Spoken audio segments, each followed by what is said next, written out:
Is stevia good for diabetics? Are sweeteners made with stevia a healthy, natural way to sweeten your foods and drinks, especially for us diabetics? Can you call stevia a natural sweetener? That's the question of the day. Is it all natural? The marketed and repeated tagline that you've all heard, it's a sweetener that comes directly from nature. Now, if you've been following me, you already know that I do drink diet sodas and sweeteners.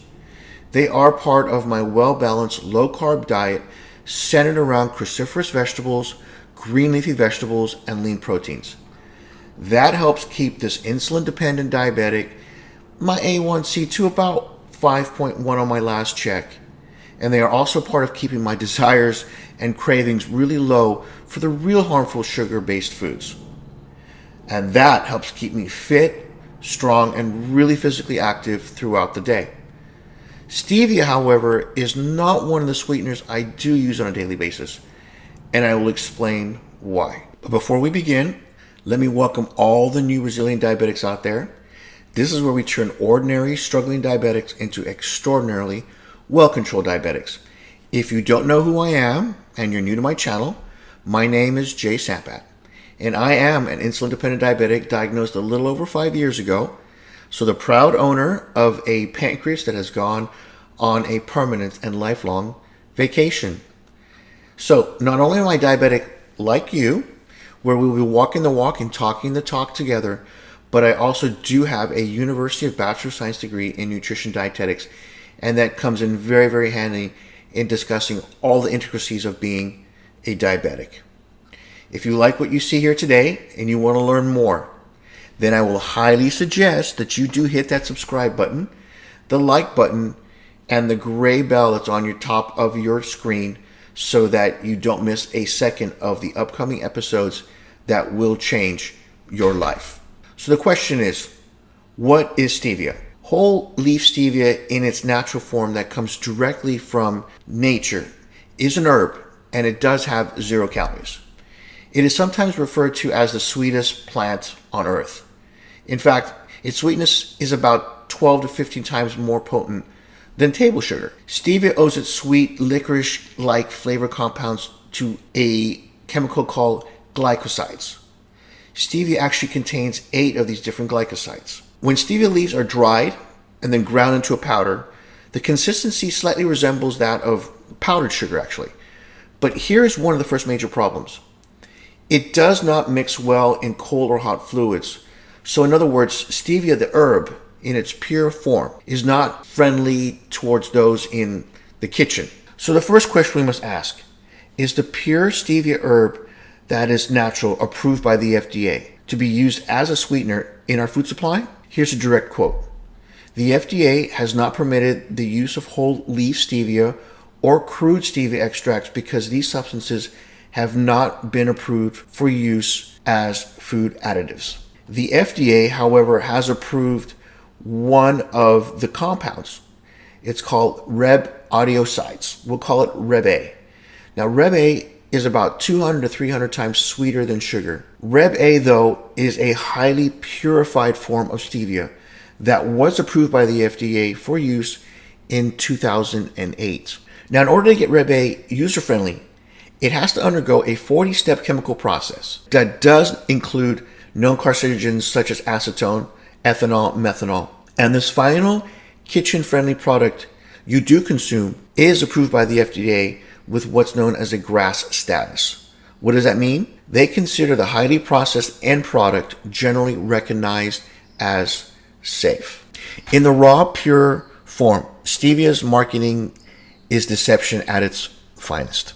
These are not natural, pure, or wholesome, nor do they contain a single speck of whole leaf stevia, and yet this is what the marketing screams out to you, the consumer. So here is one of the kickers. Only half of 1% of many of the brands you'll see contain Reb A. The rest is usually sugar alcohols. So let's discuss a little history. Though widely available throughout the world, in 1991, stevia was initially banned in the US due to early studies that suggested the sweetener may cause cancer. And just like I mentioned in the video, Can Diabetics Drink Diet Sodas? Many of these studies that were done were incredibly flawed, highly contrived, and they used observational studies. And of course, the follow-up study refuted that poorly done initial study. In 2008, the FDA declared stevia as its GRAS status and did allow its use in mainstream U.S. food production. Now, but it did take the manufacturers years to work out that right formula to get that refined product absolutely perfect. They figured out how to retain the sweet taste without the bitter aftertaste that the true natural ground-up powder of the stevia plant would have. So stevia, as many of you know, is now present in a number of foods and beverages, including stevia-based Pepsi products, Gatorade's highly marketed zero-calorie, their vitamin water line, Crystal Light, just to name a few. Around the world, it's been used in soft drinks, chewing gums, wines. Yes, I did say to sweeten up wines, yogurts, candies, and many other products. Stevia powder can be used for cooking and in baking, especially these low-carb, keto-style breads, pastries, and cookies.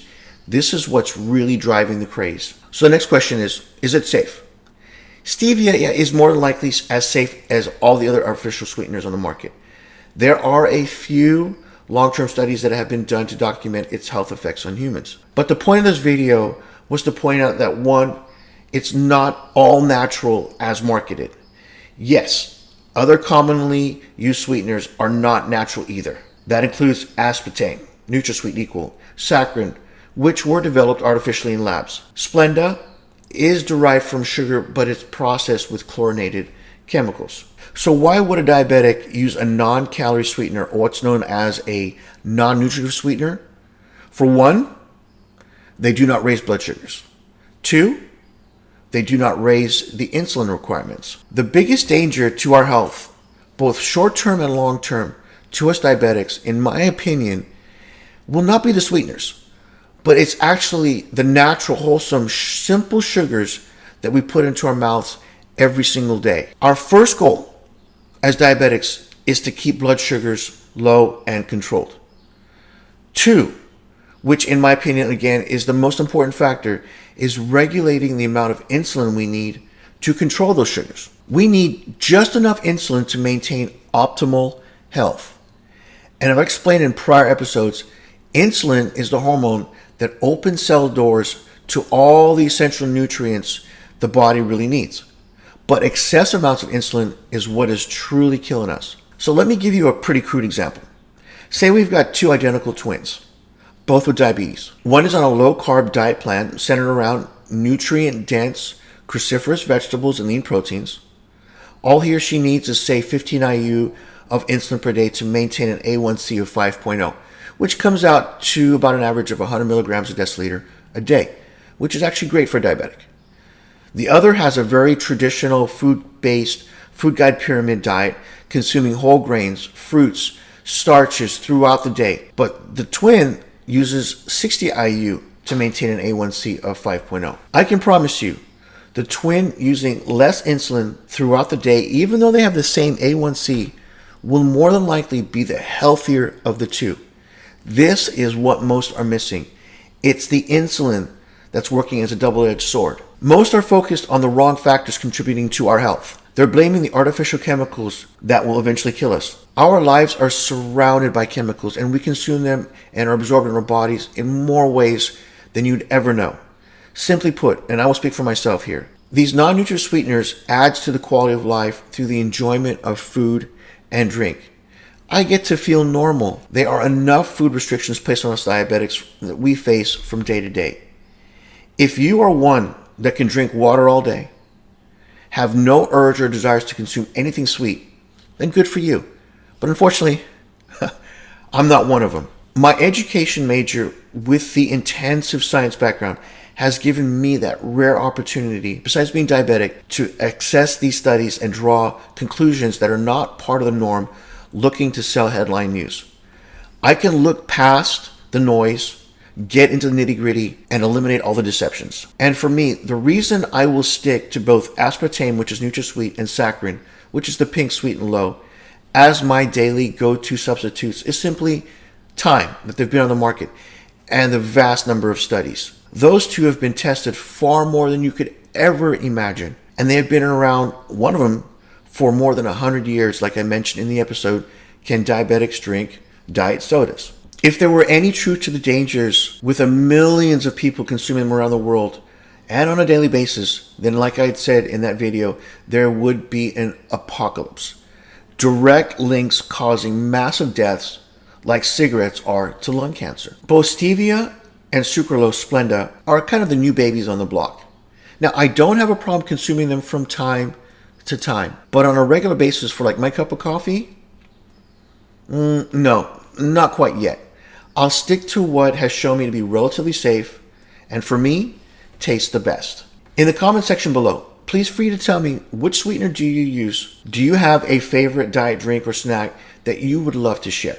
As an added bonus, I will show you what I do have for dessert every night, and I love them. I just found these. Oh, these are nice. These are little tiny, you can see them, Jello packs. They're 5-calorie Jello packs. They're no carbs, no fat, just 1 gram of protein. They do not interfere with blood sugars at all, and I usually consume 2 of them before bed, and I love their taste. I will create a link for you on the video, Can Diabetics Drink Diet Sodas? And it will also include many, many more important videos related to what we can and cannot eat. I'll put the link right there for you. If you're on a desktop or laptop, you can use your mouse to click that box. If you're on your mobile device, just use your finger to tap it, and it'll take you directly to the videos. So, have a great and productive day, and we'll see you soon with another new episode, and they're always released weekly. Bye for now.